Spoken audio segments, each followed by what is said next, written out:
Alors, salam alaikum. Donc, comme le deuxième type, c'est l'hypersensibilité. Donc, c'est l'hypersensibilité de type 2. Donc, c'est la réaction qui est médiée par les IgG. Donc, elle peut durer, le délai c'est entre 5 et 8 heures. Alors, on a dit que ces pathologies sont mortelles. Ils sont vraiment très très graves ou qui sont vraiment très fréquents, on va dire. Les cas, on peut les prévenir, bien sûr. Et ils sont très fréquents, vous allez comprendre. Euh, donc la majorité des antigènes sont déjà membranaires, les antigènes TONA, ils sont exprimés sur la surface cellulaire. Euh, donc c'est des antigènes, c'est des allo-antigènes qui sont la même espèce, l'espèce humaine. Donc l'antigène, voilà, il est sur la surface cellulaire. Les cas cliniques TONA, les l'hypersensibilité du type 2, c'est OLN. Le cas, t'as les globules rouges. Oui, t'as les globules rouges. Les globules rouges, كما على بالنا فيهم à la surface تاعها فيهم des protéines اللي عندنا le rhésus soit يكون soit ما يكونش positif ولا négatif. Et عندنا le système ABO donc يكون عندهم تاني à la surface est-ce que c'est le groupage A ou la B ou la O يعني ما فيه والو l'essentiel. Donc هادو c'est des allo-antigènes. Donc نعرفوا وين يكون عندي les globules rouges وين نخاف منهم اللي يديروا لي هاد la réaction. Deuxième, c'est les cellules tissulaires qui incluent la transplantation, par exemple, ou les greffes. Ou je ne خاف من الHLA parce que ما يكونوش bien sûr identiques, ما كاش اللي يكون identique, c'est sauf bien sûr les vrais jumeaux, mais هذوك قادرين يكونوا différents كما قلنا ثاني في واحد لو كور في la transplantation je crois. قلنا بلي عندنا le système HLA majeur ou mineur, majeur اللي رانا نعرفوه وعندنا mineur قادرين les vrais jumeaux يكونوا identiques في HLA majeur mais qui ne sont pas identiques في HLA mineur. Donc là aussi عندنا un problème. Donc il faut bien chercher يعني باش تكون كاينه une tolérance. Voilà. Le cas deuxième, c'est des auto-antigènes. Les هما عندنا في le rein عندنا le collagène type 4. Donc هذا حيكون عندي des maladies auto-immunes. C'est des auto-antigènes يعني الكور تاعي حيبدا ياتاكيهم. Pour la thyroïde عندنا les récepteurs hormonaux. Les récepteurs hormonaux حيديروا لي la thyroïdite. Donc l'effecteur تاعنا c'est les IgG هنايا. Alors, l'IgG هدايا, il est généré suite à la sensibilisation, il va se fixer à l'antigène. Il va activer la réaction d'opsonisation, qui active le complément, et voilà, il va donc stimuler la cytotoxicité cellulaire. Voilà, donc en général, il y a la réaction ADCC et la cytotoxicité complément dépendant. Donc voilà, on a un exemple, donc un macrophage, il va se fixer à l'IgG, trois types de récepteurs qui sont spécifiques, on a CD16, 32 et 64. Il y a un fidouj, il y a facilement l'essentiel. Globule rouge, voilà un exemple de l'antigène. Il va le reconnaître l'IgG spécifique TAO et donc là, il active les macrophages de la cellule NK pour libérer des substances qui vont liser la cellule qui a déclenché la réaction.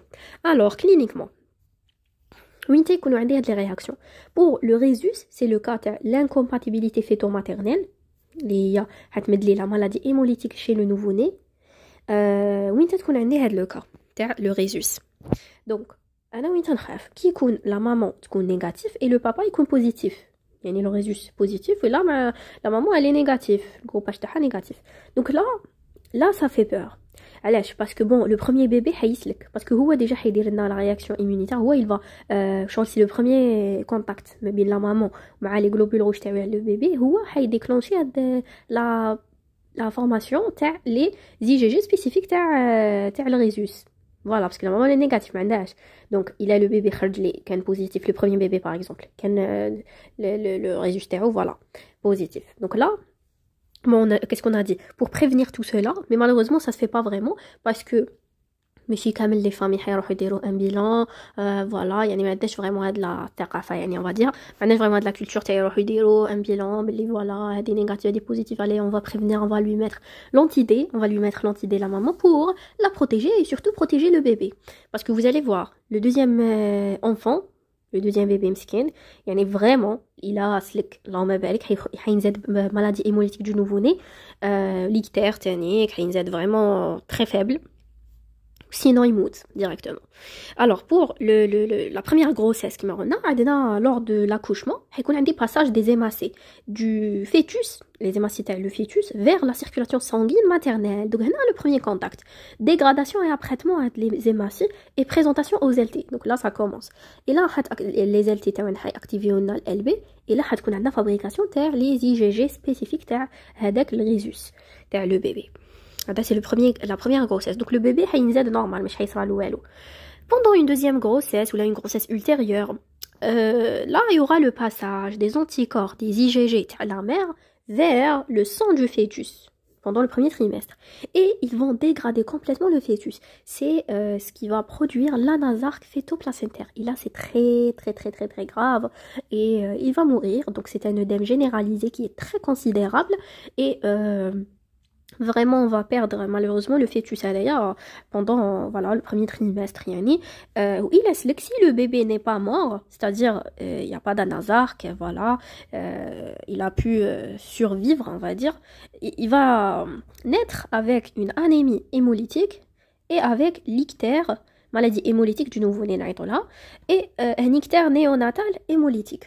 La bilirubine est très important, le taux est très important, et donc c'est différent. L'ictère néonatal hémolytique c'est différent de l'ictère physiologique lié les bébés ils adoptés par immaturité تاع le foie. Donc c'est différent.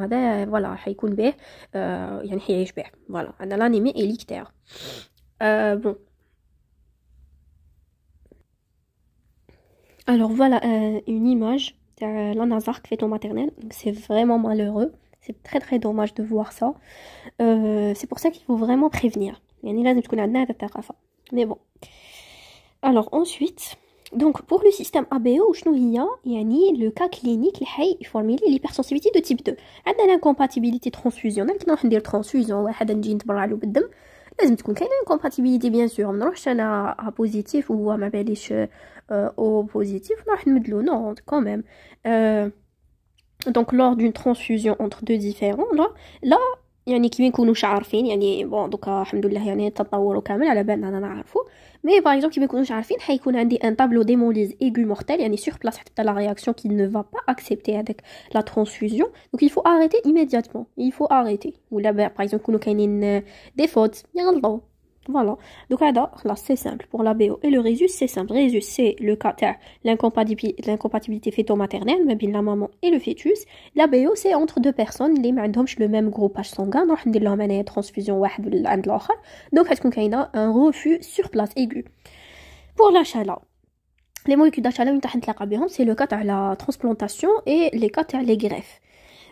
Donc كي يكون عندي des greffes حيكون عندي plusieurs types de rejet. Inch'Allah, avec le cours spécial.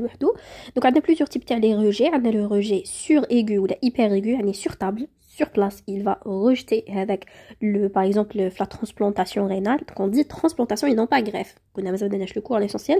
On ne dit pas greffe. Les greffes, c'est pour les cellules souches et tout. La transplantation, c'est pour les organes. Une restauration de la vascularisation. Voilà, l'essentiel. Donc, le cas, par exemple, une transplantation rénale. Donc on fait la transplantation et on va voir.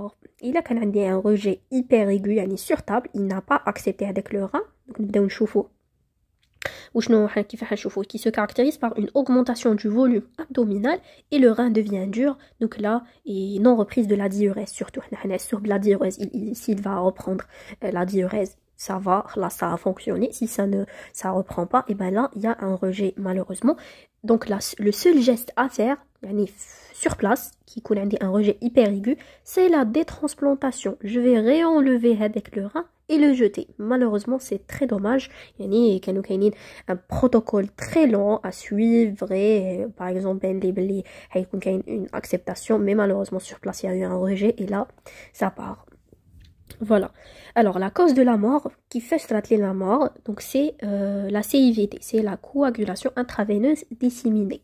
Donc il y a la coagulation, il y a suite à l'activation des plaquettes et l'inflammation, il y a des thrombus partout, des thrombis partout. Et donc là je comprends qu'il y a un rejet, le rein n'est pas accepté, donc je vais détransplanter, c'est tout. Pour le rein, c'est le syndrome de Gould-Pasture, c'est des auto-anticorps contre le collagène de type 4 qui est présent à la surface le rein, présent au niveau rénal et au niveau pulmonaire. Là, on parle surtout du rein parce que l'attaque est surtout rénale, mais on a au niveau du poumon, il y a la présence de collagène de type 4. Donc, faites le cas.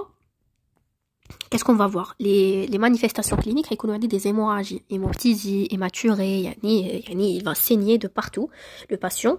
Et voilà, c'est des auto-anticorps. C'est une maladie auto-immune, voilà, elle est considérée comme une maladie auto-immune. La cause, c'est des facteurs multifactoriels multigénétiques. Vous voyez, donc il y a plusieurs maladies qu'on ne connaît pas vraiment l'étiologie, et donc on va les considérer comme des facteurs multifactoriels multigénétiques, c'est-à-dire une prédisposition génétique, surtout les maladies auto-immunes. Donc là, c'est très, c'est très bizarre de dire le corps il va attaquer son propre corps. Vous voyez, ses propres organes, composants et tout.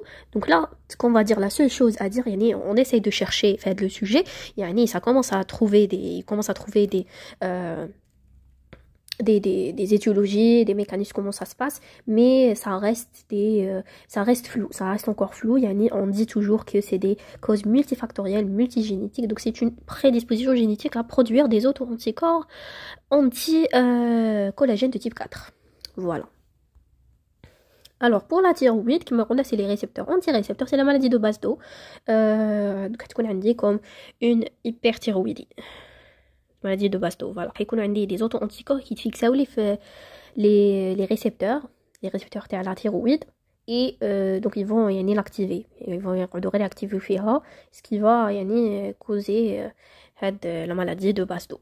Alors, pour poser le diagnostic de chaque cas, pour le premier cas, tu as les globules rouges, le cas de l'incompatibilité fœto-maternelle, on a les tests de Coombs, direct et indirect. Donc, c'est des tests qui consistent à chercher, donc direct, il consiste à chercher des anticorps à la surface du globule rouge, qui est capable de détruire, de provoquer une hémolyse, c'est ça.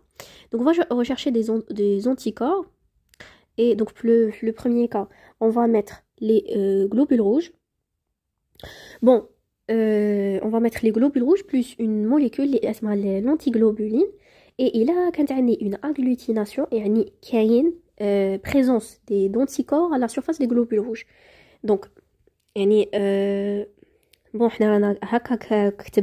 mais j'ai cherché, c'est pas vraiment ça. Le cours, les maladies auto-immunes, différence entre Coombs direct et indirect. Pour direct, on va détecter des anticorps à la surface des globules rouges. Et on va mettre les globules rouges plus l'antiglobuline de lapin. Et si on trouve une agglutination, c'est-à-dire la réaction elle est positive, et on a des anticorps à la surface des globules rouges. D'accord? Donc voilà, c'est mieux. On a direct, indirect. Direct, c'est pour détecter des anticorps à la surface des globules rouges. Donc, on a des globules rouges plus une molécule antiglobuline de lapin. Il a cette agglutination, mais on a des anticorps à la surface antiglobuline. يعني النسبة هذيك l'antiglobuline مع anticorps اللي راهم كاينين في الجلوبول rouge à la surface du globule rouge. هذه نستعملوها surtout le test de Coombs direct. Il est indiqué في le cas تاع l'anémie hémolytique auto-immune, l'anémie hémolytique du nouveau-né et les accidents immunologiques de la transfusion. Voilà. Le test de Coombs indirect, là c'est un test sérique هاد المرة حنحوسو في le sérum maternel. Donc هذايا حنحطو le sérum تاع la maman plus globule rouge test, on va tester des globules rouges bien sûr test l'iconopositive. Là donc on va former des anticorps du sérum fixés, donc sur le formine ADN complexe humain هنايا. Avec les anticorps du sérum qui sont fixés au globule rouge, les anticorps du sérum de la maman plus des globules rouges test l'SCO نزيدو لهم l'antiglobuline, il a l'agglutination, maintenant c'est positif. Donc en gros c'est ça l'essentiel.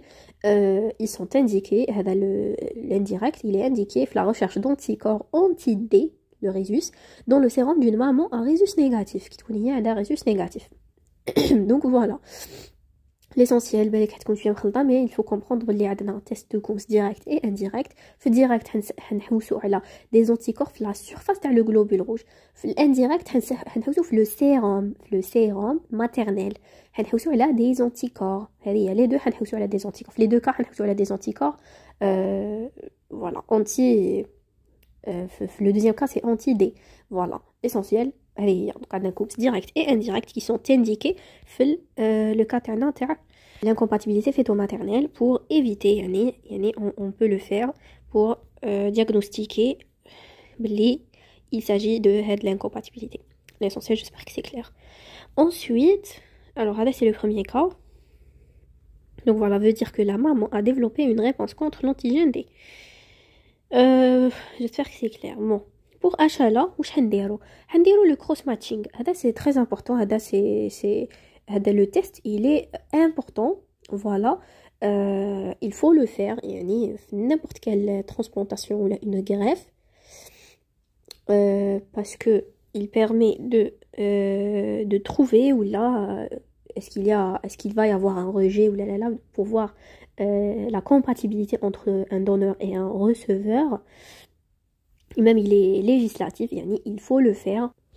Donc qu'est-ce qu'on va faire? On déroule les lymphocytes du donneur avec le sérum du receveur en présence du complément. يعني نمدو لهم le complément باش نشوفوا إلا حنأكتيفي وهذاك le complément حتكون كاين activation ولا لا.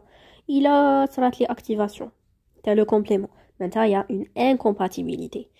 إلا ما صراتش معناتها ça va, il y a une compatibilité et on peut faire la transplantation. Donc voilà, le test il est positif si on aura une lyse cellulaire identifiée par un colorant vital. Donc là c'est une contre-indication majeure à la transplantation ou à la greffe. Donc voilà, là c'est un test très important, c'est le test majeur de la transplantation et les greffes, il faut le faire obligatoirement. Pour le rein, on va faire des auto-anticorps donc voilà, on va chercher des auto-anticorps anti-membrane basale. Donc parce que les auto-anticorps dirigés contre le collagène de type 4, ils vont constituer les membranes basales glomérulaires, mais surtout technique pulmonaire. On n'oublie pas, même le poumon, il est attaqué par la maladie ou le syndrome de Gout-Pasture. D'ailleurs, on a étalé le syndrome pneumorénal. Donc là on peut trouver, donc c'est des auto-anticorps anti-membrane basale et anti-MBG et anti-MBP ou la anti-ANCA, c'est des anticorps du cytoplasme des polynucléaires. Donc voilà, et pour la thyroïde, on va chercher des anti-récepteurs, des auto-anticorps anti-récepteurs, des auto-anticorps anti-récepteurs, on va les chercher et alors pour le traitement, pour le premier cas, donc toujours, pour l'incompatibilité fœto-maternelle, la seule chose qu'on peut faire, c'est la prévention. Certes, on peut donner à la maman l'anti-D, dès le début, c'est une maman à résus négatif et le papa, il est positif. Donc là, أنا عارفين من قبل باللي حيكون كاين هذا le problème. Donc il faut prévenir. On va pouvoir lui donner l'anti-D. Sinon, il faut prévenir. C'est comme ça que ça se fait, la prévention. Donc, pour le deuxième cas, le rejet hyper aigu, qui m'a donné le seul traitement, malheureusement, c'est la détransplantation. Le cas est hyper aigu. Sinon, à l'avance, on peut prévenir. Si on fait des bonnes techniques, on fait le cross-match avec la technique de micro-lymphocytotoxicité, et on va faire des épreuves de compatibilité tissulaire entre le sérum du receveur avec les cellules du donneur, les lymphocytes TAO. Donc là, on va faire le cross-matching très très bien pour toujours prévenir à l'avance est-ce qu'il y a une tolérance ou là. Le syndrome de Gout-Pasture, une hospitalisation urgente, c'est le syndrome pneumorénal. Hospitalisation urgente, c'est un cas c'est une maladie très grave. On va bloquer la réponse immunitaire parce que c'est une réponse immunitaire excessive. La réponse immunitaire soit déficitaire, minime, ou excessive, les développer des maladies auto-immunes, t'attaquer même son propre corps attaquer. Donc là, il faut bloquer. C'est un sujet à bombarder avec les médicaments. On va lui donner des immunosuppresseurs pour supprimer la réponse immunitaire et avec des corticoïdes aussi. Et voilà. Sinon, on peut faire la plasmaphérèse. Alors, la plasmaphérèse, c'est une technique, c'est une méthode de purification sanguine extracorporelle qui permet de soustraire des macromolécules nocives. نحو les molécules يكونوا nocives, يكونوا مضرين في البلازما تاع le malade. Qui se fait en à peu près 15 séances. Il y a plusieurs séances et il y a purification تاع le plasma تاعو. نقيوه نحولو كامل هذوك les anticorps les auto-anticorps تاعو. Voilà. Le cas les médicaments, ils n'ont rien fait. Donc voilà, il faut lui faire ça. Voilà. Ou bien, on peut donner des immunoglobulines par voie intraveineuse. C'est des immunoglobulines contre les auto-anticorps à le patient qui vont éliminer. Donc, on a trois cas. Soit on va donc lui donner des médicaments, des immunosuppresseurs, des corticoïdes malgré هادو مثلا. Malheureusement, c'est des médicaments اللي حيضعفوه بزاف parce que حنحبسوا له la réaction immunitaire يعني حيولي immunodéprimé. بصح si ça marche pas يعني vraiment عنده réponse immunitaire excessive, on peut faire du plasmaphéresis sinon on peut donner des immunoglobulines يعني préformées voilà au laboratoire. On va les injecter par voie intraveineuse. Les immunoglobulines ils vont éliminer tous les immunoglobulines dans le sérum. C'est comme la plasmaphéresis. On va injecter هاد المرة ماشي هاك شغل حنقيو كاع لو بلازما تاعو نحقنوا له des immunoglobulines qui vont détruire كامل les immunoglobulines تاع le corps تاعو. La thyroïdite de base d'eau كما قلنا ليها هذه سوا بون لا تيرويديت هنا حنا قلنا سوا دو كا يا اما تكون عندنا باز دو هذيك سي هيبر تيرويدي ولا تكون عندي هاشيموتو هذيك هيبو تيرويدي دونك سوا اون فا سوبليمونتي تي 3 تي 4 يعني لي هرمون تيرويديان في لو كا تاع هيبو تيرويدي ما عنديش بزاف لي هرمون thyroïdienne, soit je vais inhiber les T3 T4 هذه في الكا تاع كي تكون عندي une hyperthyroïdie, une réponse excessive. Donc, oui, c'est ça, c'est la fin. Donc, j'espère que l'explication claire, j'espère. Voilà, il a quelque chose à faute là. Je vais m'excuser, Anil Kamalou Lillah. Je peux commettre des erreurs. Donc, je vous dis bon courage.